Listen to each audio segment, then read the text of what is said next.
Well, thank you everybody for joining today. We appreciate you coming on the call. We will be getting started right now, and we ask to keep your phones muted and to use the chat feature when you have some questions. Melissa will address them at the end of the presentation. And with that, I'm going to pass it over to Melissa. Thank you everyone for another week of my weekly brain dump, of where I tell you everything I know and don't know, and apologize that we haven't fixed everything yet. I would like to thank Dell Technologies, who is our sponsor for my weekly webinars. I'm glad that they have faith in my ability to speak every week, but if you are in a position to potentially purchase some new computers or technology, we urge you to please look at Dell, as they have been a great support for our industry and the PRLA as we've worked through the COVID crisis. So with that, let's jump right into federal, my least favorite topic of all time. Okay, so the PPP or the P3, which is a little easier to say. Funding has not run out on that 250 extra billion that Congress gave a few weeks ago. We do expect that funding to run out probably as early as this week. And the reason it didn't run out last week is because late last week, the feds kind of changed the rules to allow smaller banks to tap into it, to allow smaller businesses to tap into the P3. So the funds have lasted a little bit longer than I think we thought that they would. Those funds will run out. If you're looking at the PPP, I would apply now. A lot of banks are not taking applications anymore because they have tapped out in terms of their ability to access funding. Your smaller banks continue to be a better option in terms of the P3 as opposed to some of the larger banks. We have gotten, and I know the topic of the week, and I've talked to a few of you already this week, and I think I might have more emails than I want to acknowledge at this point, asking me some of these questions. The P3 forgiveness. This is kind of a mess right now in terms of if you've accessed the P3 and you are asking for clarification on what will be the parameters of forgiveness. What is the equivalent of a full-time employee? We believe it's 30 hours. The Treasury has not said that it's 30 hours. What will be the basis of the 75% of pay rule? What will be the basis of the combination of total employees and full-time equivalent employees? Who is determining the forgiveness? All of these items, we do not have the answer to yet. And I know this is incredibly frustrating because of the fact that a lot of you are already using the loan, and we still don't know from Treasury what the parameters will be for forgiveness. But we are making some progress to a certain extent on that front. And we announced this on Sunday. Treasury did put out an extra FAQ document that went a step further in terms of forgiveness on the P3. And it went a step further in terms of acknowledging, and I'll go into this again in a little bit, as it relates to if you offer your employees their job, they refuse to come back because of that beautiful $600 they're getting every week. The feds have clarified that that will not be held against you as long as you make a good faith effort to bring your employees back. If you offer them their job back, they refuse to come back, and you can say that you offered them and they refuse, that will not be counted against you as it pertains to your P3 forgiveness. That leads to the next most logical question. How will that be calculated? How will that be determined? Guess what the answer is? We don't know yet. They put out this direction. The Treasury has said that they will be providing further direction. That has not come out yet. We continue to keep our fingers crossed that we will have it this week. We absolutely know that all of you are operating with this loan money and trying to figure out how to use it and how to use it properly. I will caution, I know some of you have reached out and said that you're just going to use what you can, and whatever you can't use, you're just going to give back before the 8 weeks run out. We are starting to hear a little bit of an inkling that that will still be considered a loan and interest might still be assessed. So even if you say, I'm only going to use 50% and I'm going to give the other 50% back, you still might be paying interest on that. So please talk to your banks if that's a scenario that you are individually thinking about in terms of not using all of the loan and hoping to give some back without penalty. We do not believe that the feds are going to allow that. Further to that point, I know that there's a lot of questions even further in terms of, let me turn off my email so you don't hear it dinging throughout this entire webinar. There have been questions in terms of how will they look at each individual employee as it pertains to forgiveness? Again, waiting for the answers on that. Realistically, and this is just logic, and I know that I can't always apply logic to federal government operations. We're talking about a $600 billion loan. Banks, I can assure you and safely assume, will not have the time to go through every single employee to make sure you've checked all the boxes for that. It really is going to be, we believe, you submitting your payroll for the 8 weeks you use the loan to prove the forgiveness level of the loan. Again, and I apologize for those of you who've emailed, and I will be emailing back and saying we don't know yet, because quite frankly, we don't.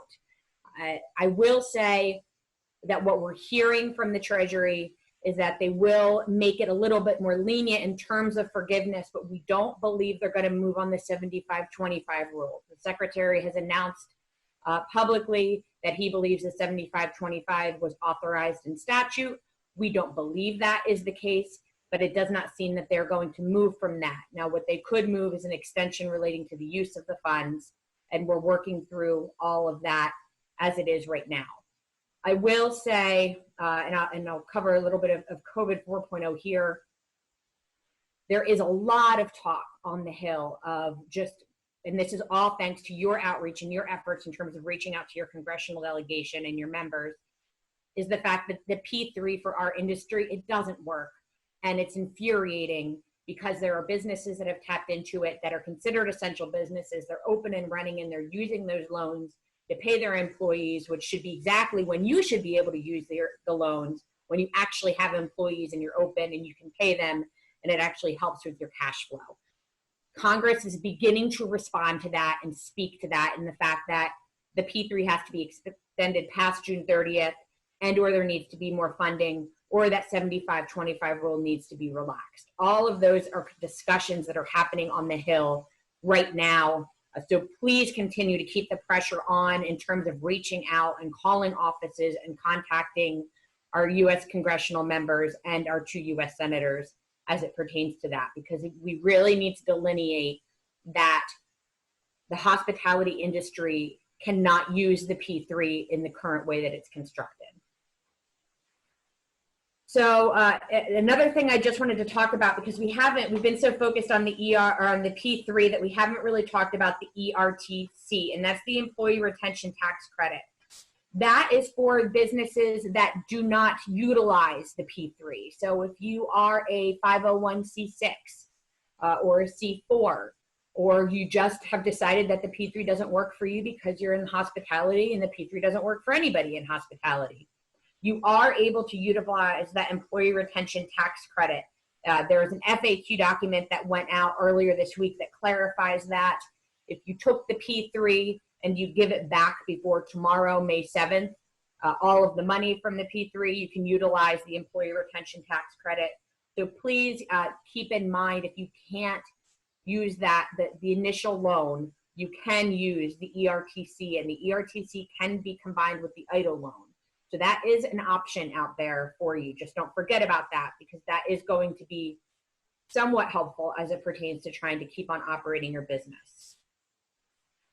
COVID 4.0, the Senate has returned this week, which is really, as I said, kind of started some of these discussions that we're seeing relating to the next COVID bill. We do not have anything written yet.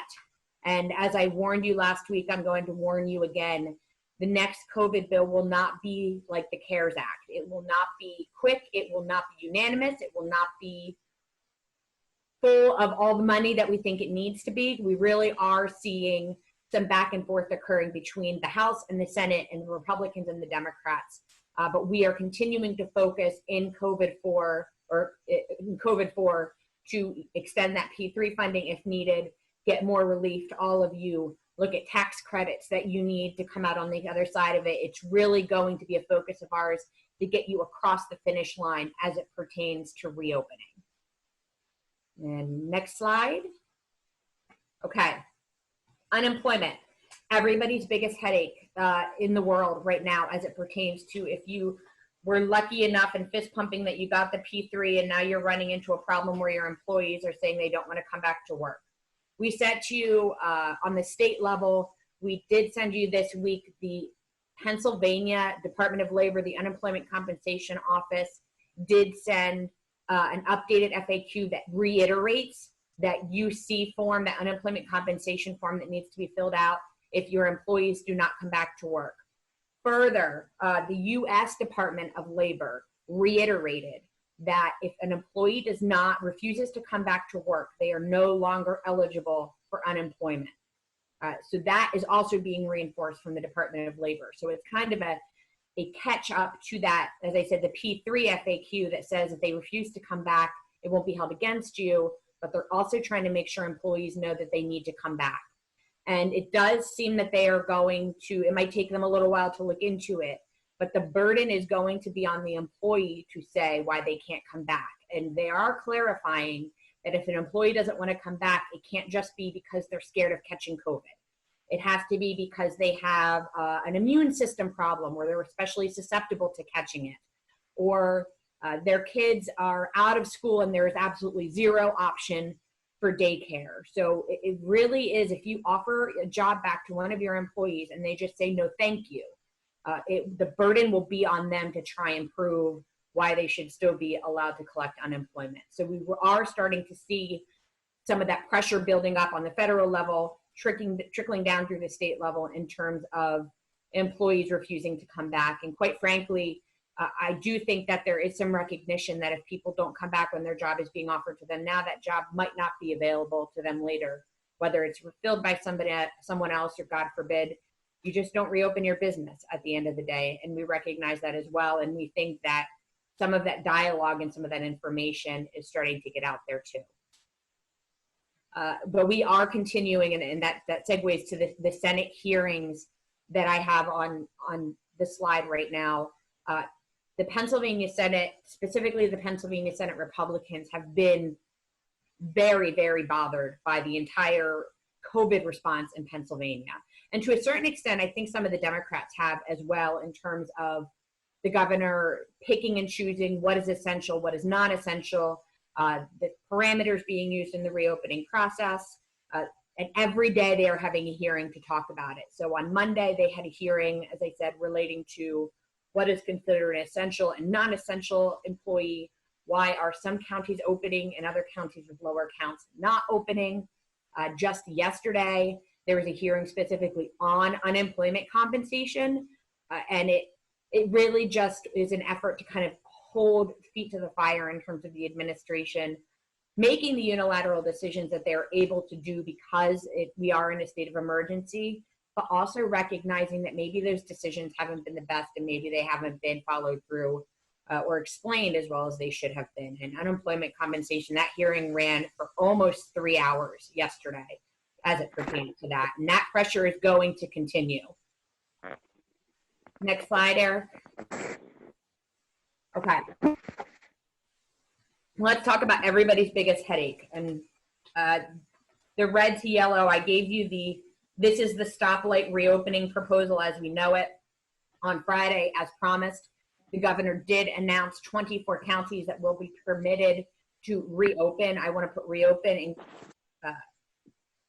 quotation marks because the yellow stage isn't really all that great either. 24 counties would be able to reopen midnight on May 8th. So this would be this Friday at the stroke of midnight. They can move into the yellow stage. It's really your northwest and north central counties that they're starting with here. There are other counties that their counts are low enough that they should reopen. And I would expect that those will be announced shortly in terms of the governor feeling the pressure to reopen counties that are safe. But generally, and we talked about this last week, yellow is any business that's not still forbidden to reopen can reopen. So if you look at the essential businesses, as long as you are not some of the businesses that are specifically banned, which is restaurants, in-house dining at hotels, nail salons, barber shops. I haven't checked on pet grooming, but generally, if you were not told you still have to stay closed, you can reopen to a certain extent in the yellow counties. Individuals will still need to wear masks. your employees. There's a long list of requirements that your employees would need to meet. But as of right now, restaurants can only continue to do takeout and curbside. We are pushing, and today isn't a good example of this, but we are pushing for outdoor dining to give you a little bit more flexibility so you can start exploring what you are going to need to do as you enter that reopening phase. Fingers crossed that the governor sees our logic here. We see some other states moving down that path in terms of outdoor dining. And we are hopeful that the governor will reach that decision as well and allow it. We recognize the need to reopen. We also recognize the frustration a lot of you in the Southeast are feeling as it pertains to your number count, that it is inclusive of some of these cases that are in long-term care and nursing facilities, and that is bringing your count higher, which is therefore pushing back your reopening date. I think all of this is going to be revisited. And as John and I have said many times now, there is no blueprint of how to do this. So the government, the governor, the Secretary of Health are really trying to figure it out and do it in the best way possible, one day at a time. But I do think relating to the next going to yellow, we're going to see Allegheny, Westmoreland. We're going to see some western counties and southwestern counties, I believe, start entering into that. The governor said it will be soon. He has not made an announcement as to when. I have hypothesized that it would make sense to every week make an announcement of new reopening to give people hope to move forward in this, but there has been no official announcement from the governor's office as it pertains to the next round of reopening. In addition, there is always the risk that when you hit yellow, if your cases spike, if people aren't careful, you will go back to red as well. Yellow to green, that's a question that we are getting a lot of questions about, is what is that going to look like? Again, Pennsylvania has not delineated any guidelines or what will be included in the green stage. And while you would think in theory, and in a lot of cases, it will be 100% back open for business for a lot of places, for restaurants, for congregating, for amusement parks, all of that, I think there are still going to be some restrictions as we enter into that green stage, and we will be working with the governor's office on it. I will say the Northeast states are coordinating in terms of their reopening efforts. Those governors are talking. So when we see Rhode Island explore outdoor seating, we're jumping on it because they're all part of this working together coalition. And Pennsylvania, Ohio, New York, New Jersey, Delaware, Maryland, they're all working together to kind of be lockstep in terms of reopening. So we're really trying to utilize somebody kind of cracking the door that we can push forward in our efforts as well. And there is no, and it's infuriating because everyone knows I like things to be black and white. Red to yellow, we are looking at almost a 2-week relating to vote counts, but then also needing to ensure there's enough testing capabilities and hospital capabilities. You would assume yellow to green would also be 2 weeks. Still not delineated by the administration. So we hope to get all of that soon. I think the governor will be pressured to have another update this week, and we will certainly keep you apprised as we get to that point in terms of announcements. Next slide. Okay. Legislative action. The House was in for 2 days this week. They got into a little scuffle on the House floor, not like a fist fight scuffle, but a scuffle of words on the House floor yesterday. So that was fun. The House decided to take a break, so they did council session for today. The Senate Law and Justice Committee is having a hearing as I speak. John was a little late in joining us because he testified at that hearing today as it relates to the PLCD operations relating to the COVID crisis and how they handled it. This is, as I mentioned before, this is part of the Senate Republican and Senate push to really draw attention to operations. So as I said, Monday was the waivers, Tuesday was unemployment compensation, today was LCB. And PRLA and some of our members and other businesses did testify at that hearing today to draw attention to that. The question that is on everybody's mind, because I mentioned it last week, House Bill 327. It is our mixed drinks to go bill. It passed the House overwhelmingly, 193-9 last week.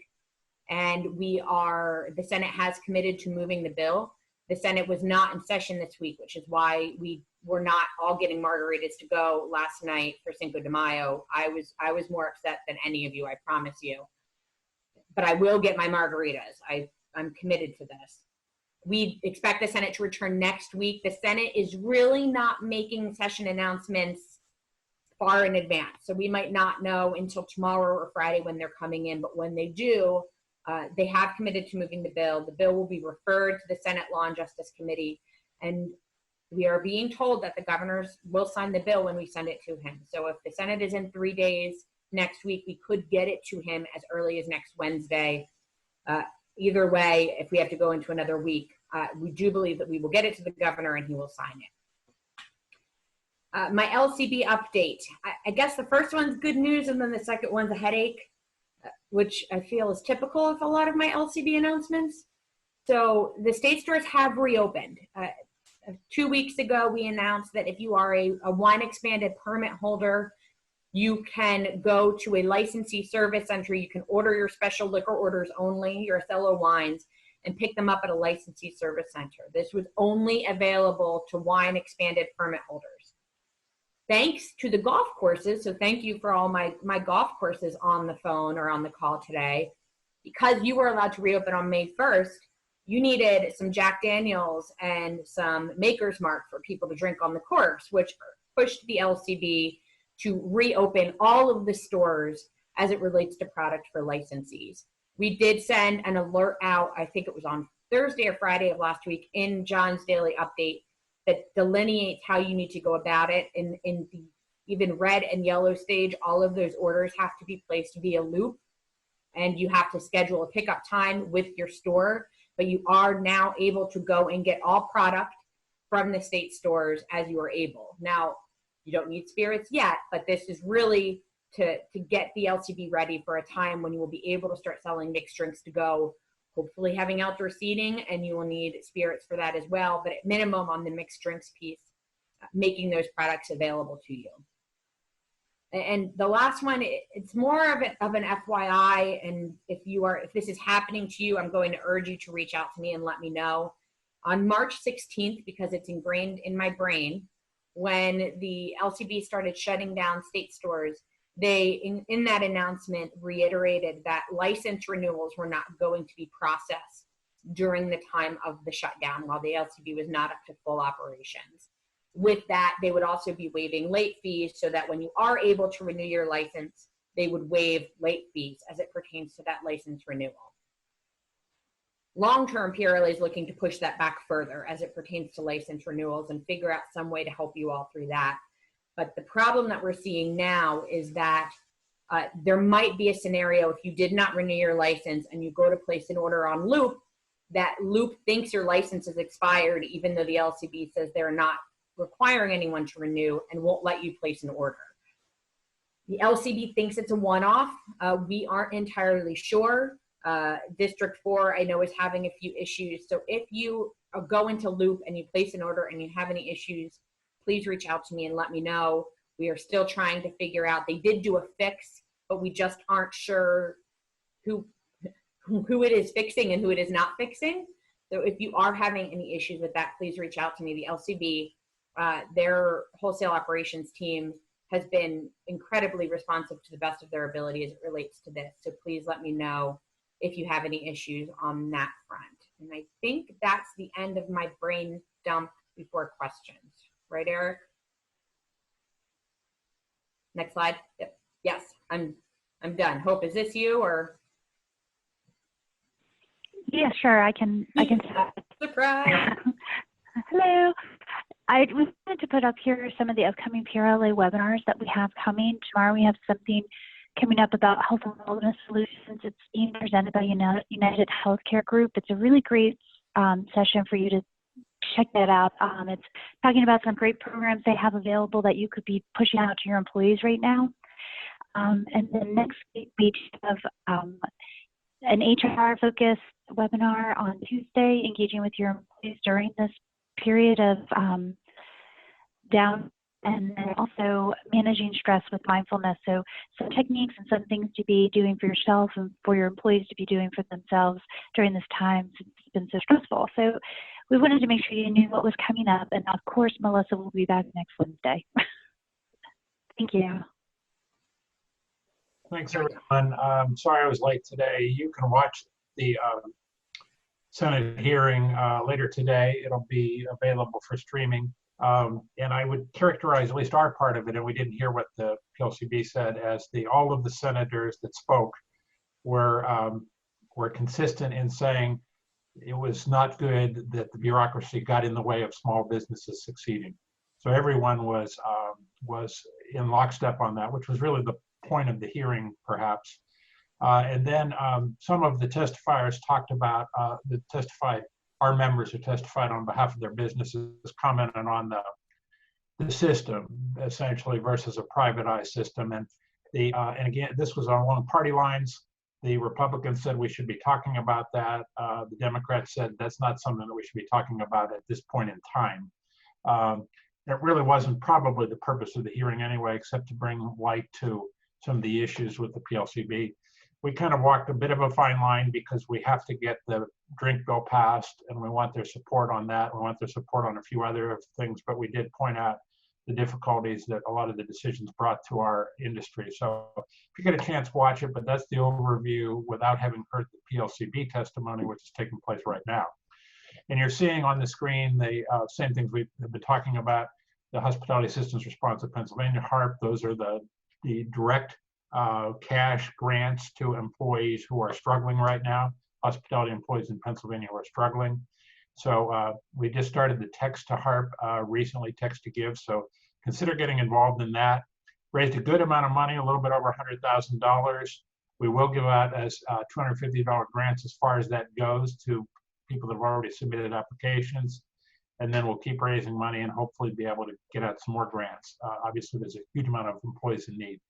332,000 officially, according to the surveys we recently took, furloughed from restaurants alone in Pennsylvania. It's a lot. Carryoutpa.com has been hugely successful. A lot of you, about half the restaurants are doing some sort of carryout now in Pennsylvania. And a lot of you have reported doing a significant amount of business compared to what you've ever done before in carryout. Certainly not enough to sustain a business model long term, but it at least has been helpful, and it's also allowed the general public to get a chance to have a little bit of normalcy and not have to eat their own cooking every night. And then lastly, we have the operational resources on our website. One area that's been very difficult has been face coverings. We did find a new vendor that is working exclusively with PRLA as well as their national accounts, but they've also made product available to PRLA. It's called Icebox. It's reasonably priced. You can find it in the banner ad and also under face masks on the website. So trying to continue to source products that you're having trouble getting. If you have any issues with products, either send a note to me or to Heidi, and we will help you try to find the products you need to continue to operate.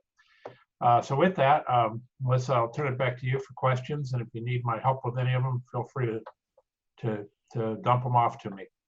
Sure. I do have a number of moles still watching the Senate hearing, and it sounds like it got a little rowdy with the LCB board split in terms of if they did the right thing or wrong thing. So it's probably going to be a fun video to watch later today when it's posted. Let me go through some questions. Is there an advantage to taking a stand and saying we are going to open our dine-in facilities on, say, June 1st to create some certainty for our teams and customers in an uncertain time? I believe the uncertainty is going to be what is the demise of our industry as we know it. I don't disagree with the uncertainty being a huge problem and a huge frustration. We just don't know when it's going to end. Unfortunately, if you have a liquor license, especially if you reopen at a time that you're not authorized to, you're putting your liquor license at risk. And if you don't have a liquor license, you are putting, yourself at risk as it pertains to citations. So, John, I don't know if you have anything to add here, but it really, we get it and we're pushing for it, but you have to be careful because the governor has given broad authority to local authorities after you.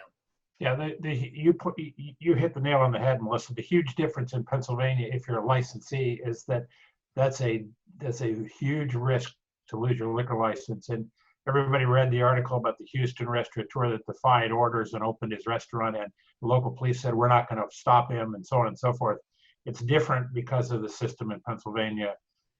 It would be very risky. And then there, as Melissa points out, then there's also the business operation license as well. So I'd be careful about that. And unfortunately, and it's frustrating for us, and it's 10 times as frustrating for you, that we can't even describe what happens, how to get to a green stage or what happens in a green stage, because the rules are being written as we go. And largely because everybody's writing the rules as we go. There's no question about that. But there is and I'll dovetail into another question there, Melissa, I'll just take and then throw it back to you. Question about, have we submitted a recommendation to the governor on outdoor dining in the yellow phase? And the answer to that is yes. We had a call scheduled with the governor, and he reached out to Melissa, his people did, ahead of time, and said, what do you want to talk about? And she sent him a plan, which was developed by one of our good members in Philadelphia, which is pretty thorough on outdoor dining.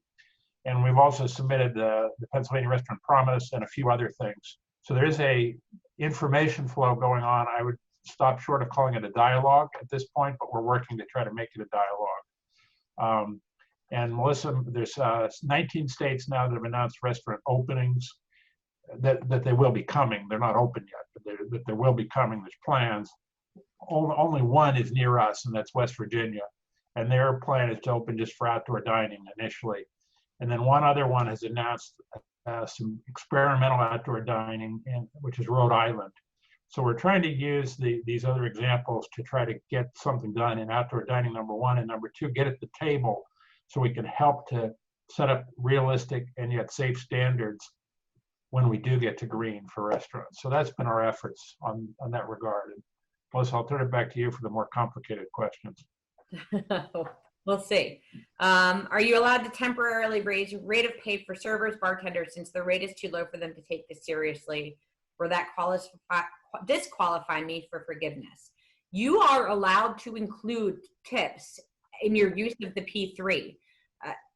That is an allowable inclusion. So when you were submitting your money or your documents relating to your loan, you can include tips in those documents. So if your servers averaged $25 an hour in the documents that you submitted, your loan will be inclusive of that, and you can use that. So you do not, if you bring them back and they're obviously you're operating at 30%, you can bump up their pay to be reflective of the wage that they were making before all of this happened. That is a permissible use of the P3.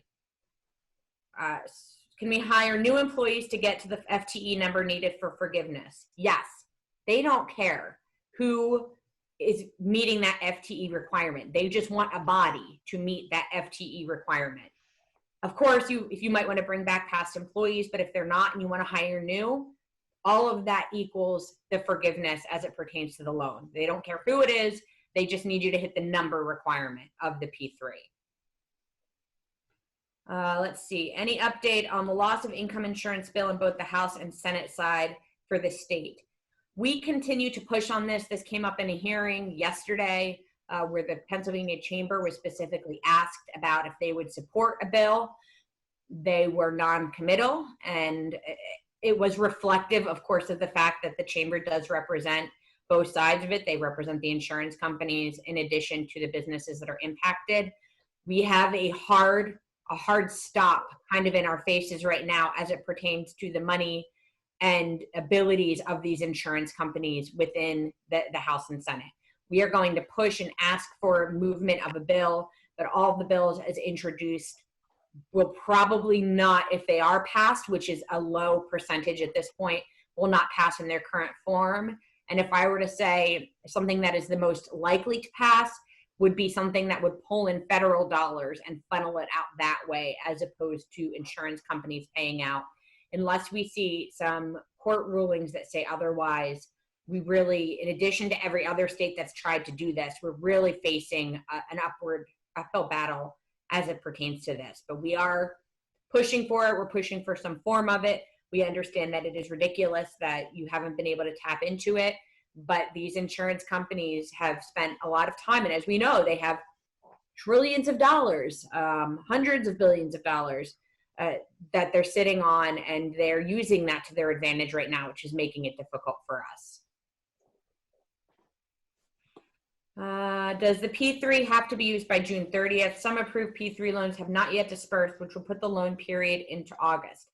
That is actually an interesting question, which I had not thought of in terms of the June 30th. We do expect, now the law in and of itself, the CARES Act says June 30th.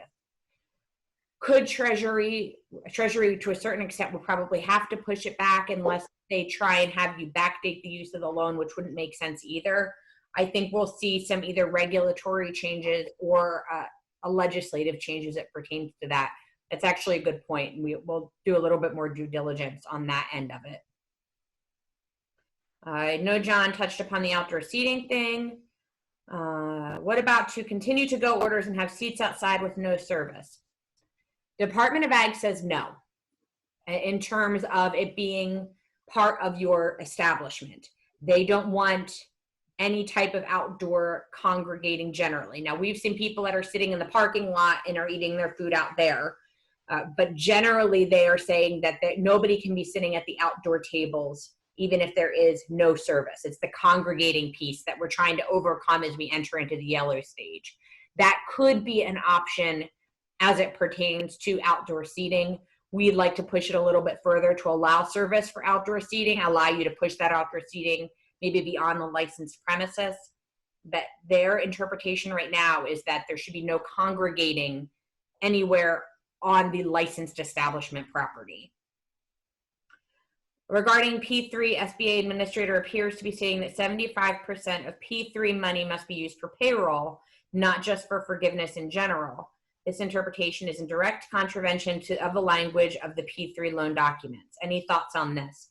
Our national, both AHLA and NRA, have sent clarifying questions and documents to Treasury as it pertains to this. And this is one of many examples where we read the law, and when this first started, before we had Treasury guidance, and we interpreted it, and then Treasury seemed to interpret it differently. And now we are stuck between what the law said and what we believe the law meant, and then what Treasury is saying that it meant.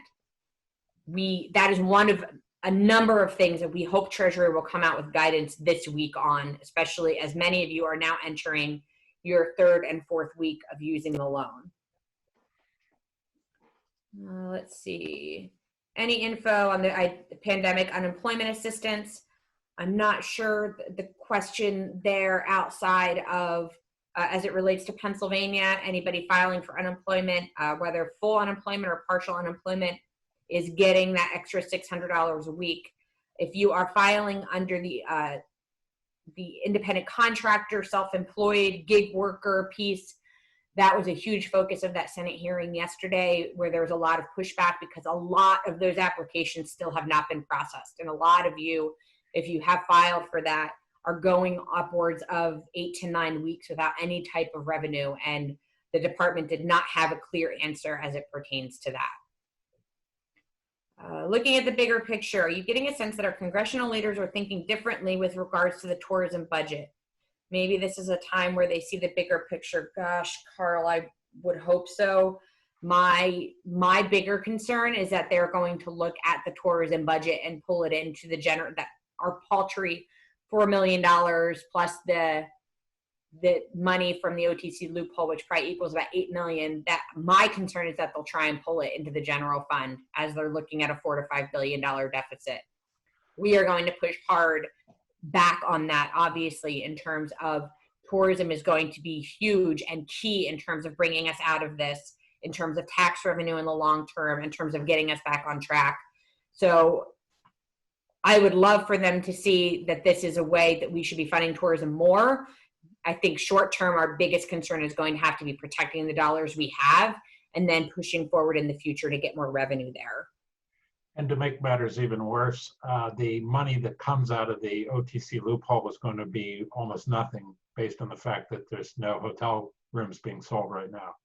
So that's going to make it even more difficult, Carl, and all that much more important to try to protect what we are getting now, at least, as Melissa said. Okay.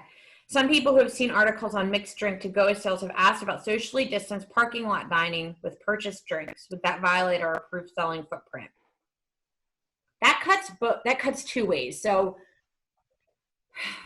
if somebody gets a to-go drink, gets a mixed drink to go in a sealed container, walks off of your licensed property because your parking lot is not licensed, they could drink there, but then they're probably violating open container laws. So still illegal. Another option that we're considering on the other side, which isn't as it pertains to mixed drinks, and this is part of our outdoor dining proposal, is pulling your licensing authority out into the parking lot to allow you to space out your outdoor dining and really utilize that more in the yellow phase, if that's all we're going to be allowed to do. So that would be an extension of premise through the LCB. But in that scenario, you could be serving drinks as you would regularly from the bar for your regular customers. So I will caution in this, the mixed drinks is really supposed to be somebody's picking up an order and they're getting a drink and they want to bring it back home and drink it at home, or the intent is not for people to get a mixed drink to go and have a tailgate party in the parking lot, because in that scenario, as I mentioned, you would be violating open container laws. If I can include tips to take their wages up, is the amount of tip averages based on what the individual claimed declared on payroll, or can I estimate what the entire team collectively made? It's based on what you submitted for the loan. So what you submitted for the loan would likely be what your employees claimed, which is what you would use for the forgiveness as it pertains to that. Let me see. If as owners, we've not continuously been on payroll, can we go on payroll at a reasonable rate to increase our payroll and FTEs? I've gotten that question a few times and people are doing it.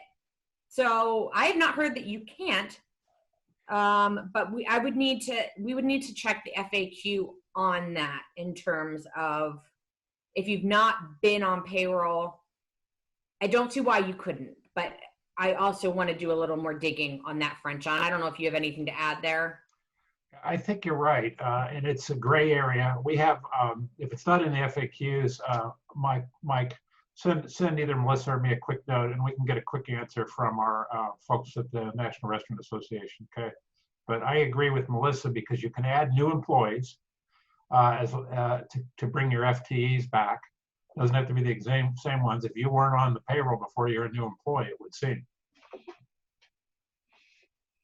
I did get a question as to why we can congregate at big box stores but not at smaller restaurants. I agree. I think that, and we've said it all along. I'm not saying I think we've said it along. We've said that our restaurants were doing social distancing and properly within our restaurants before they even started acknowledging the giant impact of this crisis. We are more than capable of opening safely, ensuring that our guests are safe. So I don't disagree. And it is, like we've said, it's a political piece right now, and the big box stores seem to be winning, and our small independent businesses as of right now are not. But we are pushing through that, and I think that we will see some changes there. If I have a cook who lives with her mother who is elderly, immunocompromised, if I have her come back, she'll be putting her mother at risk. If I don't have her come back, it makes it more difficult for me to fulfill P3 forgiveness requirements. If I understand the guidance yesterday, if I ask her and she declines, her unemployment compensation could be pulled. These are all bad options, and I'm sure this is not a unique situation. Is there an understanding of these contradictions and any legislative action, executive action to reconcile this? If your cook is living with somebody who is immunocompromised, they would be able to decline coming back and they could still collect unemployment. That is a provision within the CARES Act as it relates to unemployment. So if they would be putting somebody in their family at risk by coming back to work, they would be able to stay on unemployment and they would be allowed to continue to collect it. That now puts the burden on you to hire somebody else to fill that spot, but their need to stay home because of somebody who's immunocompromised is a forgiven provision as it relates to refusing to come back to work under the CARES Act language.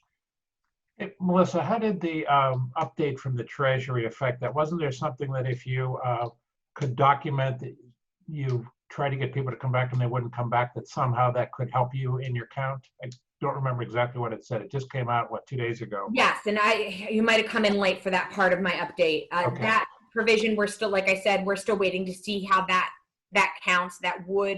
You would be allowed some forgiveness there, but we don't know what that forgiveness is going to look like. We do know there will be some forgiveness. We just don't know what. So it might help in this situation. Yes, it would. Yep, and I did speak to that earlier in Right, thank you. presentation. What state governors or industry does Team Wolf look at the most for influence on restaurant opening guidance? It's the Northeast. The Northeast seems to be pretty lockstep in terms of their reopening and coordinating and things like that. I know that our governor even announced yesterday, if you want to go to the Jersey or Maryland beaches, make sure you wear your masks. What state governors or industry does Team Wolf fear the most for influence on his restaurant opening plans? Who does he fear the most? I mean, I think the political pressure as it relates to elections this year is what's going to move the needle in terms of reopening. You have Democrats that really want to take back our state house, our state senate. In 2 years, we are going to have a gubernatorial election. Our governor being lame duck, I don't think does us any favors, but also at the same time, they want to keep that seat Democrat as well. So I think political pressures in terms of not being reflective of the industry and what the industry needs, I think is probably a general fear that the governor might not, but legislators up for re-election definitely fear right now. I have gotten more calls from Democrats asking what they can do to help than I have in my entire career as a lobbyist. Unreal. If a company is getting P3 and they have an employee that gets sick, not COVID related, or if they need to use a sick day or vacation day, does this have any impact on the P3, or does it work like a normally paid sick vacation day? P3 covers sick and vacation days as long as you're not using the family's first provision, which is directly related to COVID. So no, that would not count against the P3. It is inclusive of it. Your P3 allows for you to use it for sick days or vacation days for your employees. But if you, as I mentioned, if it is COVID related and you are going to be asking for reimbursement from the federal government for providing that paid leave because it's COVID related, that would not be able to count towards the P3. And I know that's super in the weeds, but I have all these thoughts in my head and I just have to get them out. So try and figure that one out and let me know if you have questions. Thank you, Michael. My poor computer, I think it's just giving up. Any discussion on the extension to the 8-week period regarding us not being allowed to open? We are pushing hard on that. That's a federal thing. We're pushing hard for the feds to, as I mentioned before, recognize the fact that the P3 is great if you're open. If you're not, you're basically throwing money at employees and you're not open and operational, and you're going to need that money more when you're open and you're fully operational.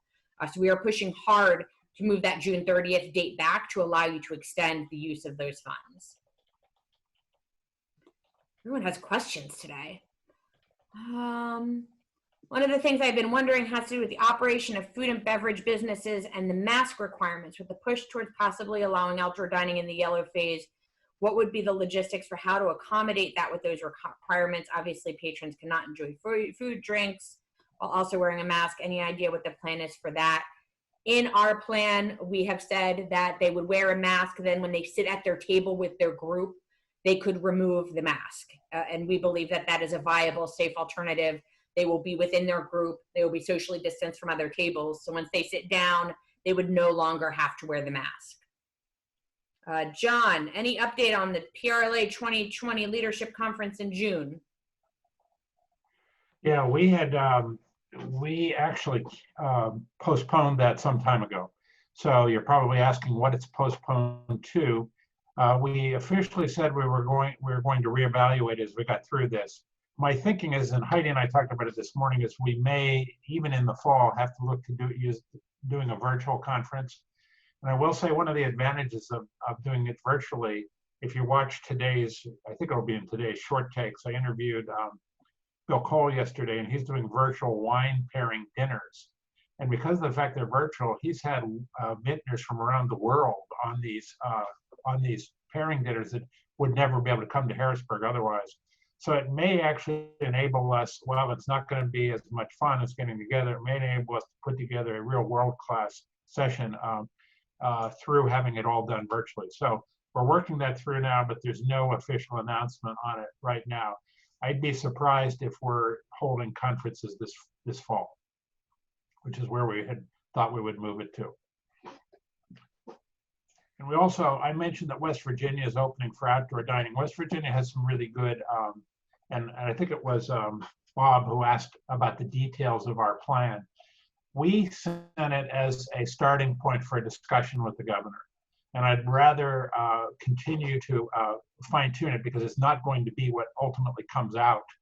But the West Virginia plan is actually pretty good. And we will continue to try to get more traction behind this and get a document that we could actually maybe stand behind in trying to convince the governor's office to talk with us about it. So if you haven't looked at it, just Google West Virginia outdoor dining. You get an idea of what it might look like. Okay, I have Susan. How many customers per table will be allowed once we reopen? How many servers will be allowed to work at once / table limitations? Any guidance or thoughts on this? I'm hypothesizing again, but John and I were on a call that was actually interesting to this. Customers might be limited. We have seen some states that have said you can only have 6 people or 10 people at a table. That might be something that we see. We believe that as long as you have the distance between tables, it shouldn't matter how many people are at a table. How many servers will be allowed to work at once? We believe that should be up to you, especially under the P3. You probably need people to come in and work. So I have not seen, I'm not sure if John has, regarding any limitations on employees that can work. Now, we have seen issues where some people are trying to say you can operate at 50% occupancy, and then they're counting your employees into that 50% count. So we would want to make sure that there's a delineation that 50% occupancy means 50% guests sitting at the table. So that's something we're going to look at. John, you wanted to fill in here? Well, yeah, like so many things that get misinterpreted, that's exactly what happened in Texas, because Texas did open restaurants and they went by an occupancy rather than a physical distancing. We'd probably think that physical distancing would be better for you than occupancy. But anyway, and they were counting employees in it for like one day. And then the association got involved and got it squared away, and employees were no longer counted in it. So we'll keep our eye on that and try to make sure we have, we get a chance to weigh in. But honestly, business groups haven't weighed in on anything thus far in any meaningful way. Or I should say, haven't been allowed to weigh in. And not just ours. I interface with every other business association basically in the state for the most part. And that's been some frustration. I have, are you aware of any decisions will happen at the county or township borough level once we move to green? Will the state leave some calls at the local level, just looking to prepare and hope to create consistency? Where we have local health departments already, the state has allowed them to be more stringent than the state requirements. We've seen a little bit of that in Philadelphia as it relates to food trucks. I would hazard to say, and I'm pretty confident in this, that once we move to green, it will still be state guidance in terms of that reopening and what those parameters will be in terms of congregating of groups or restaurants not being at 100%. It might be that they allow counties to go further, but we've only seen that so far in terms of counties that have their own health departments. So I really don't foresee any counties being able to go above and beyond what the state directives are going to be. And quite honestly, the state directives will be the minimum. Counties won't be able to go beyond that. And I would be surprised if any counties want to be more controlling than what the state controls are, because I think we can all agree the state controls are really controlling right now. And I don't see, I see another question about the outdoor dining. Let me take that one. Hey, yeah. Bob, shoot me a quick note. I'd be happy to share this with anybody. What we don't want to do is give the impression it's been approved, which often happens when we publish things. And I'd love any feedback that you have. We had a really good restaurant opening task force that did a lot of work on the promise as well as our board. But I'd be happy to send it to you. So just shoot me a quick email message. I know you have my email, Bob, and I'll get it out to you. And anybody else that's interested, and weighing in, that's fine. We're looking for as much positive feedback as we can get. No problem there. Thank you. I think I got through them. Is there any, and I'll give it another minute, Hope.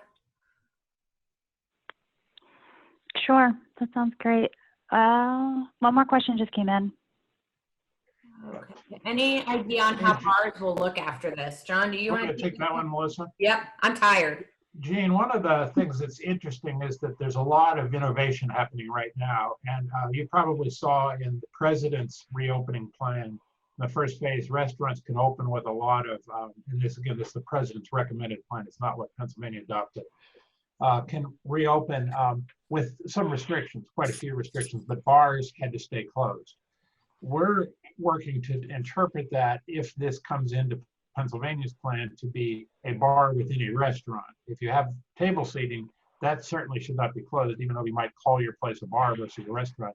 And then we have one of our board members who's come up with worked with an organization that makes a plexiglass barrier, and we're not recommending that plexiglass barriers should be required, but we would recommend that they could be used as an alternate to social distancing. And this particular one actually sits on the bar between bar patrons, and it's movable. It's relatively affordable and could allow bars to then open even during social distancing times.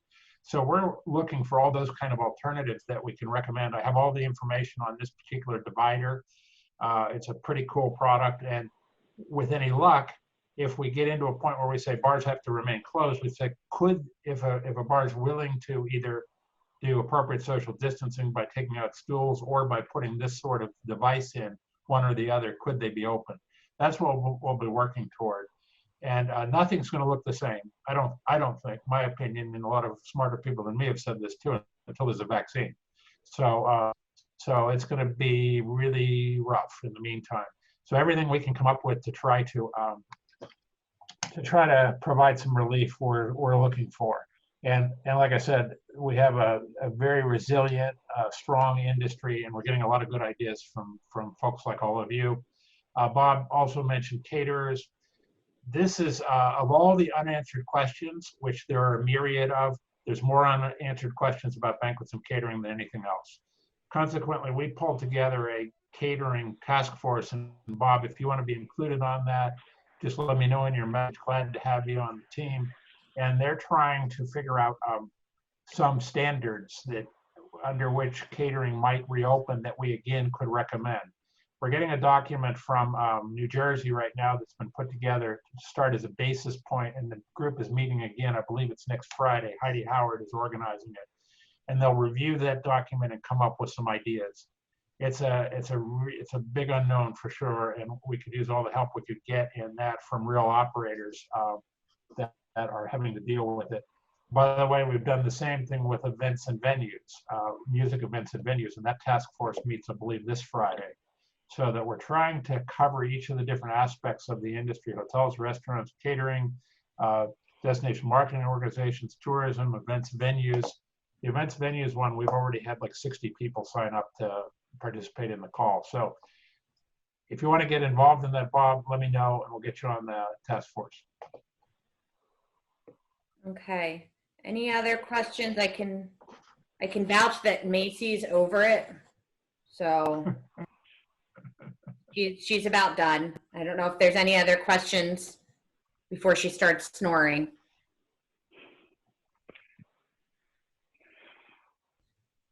Well, we're right around 12, so we will just to a stop. But as always, we're available if you have questions.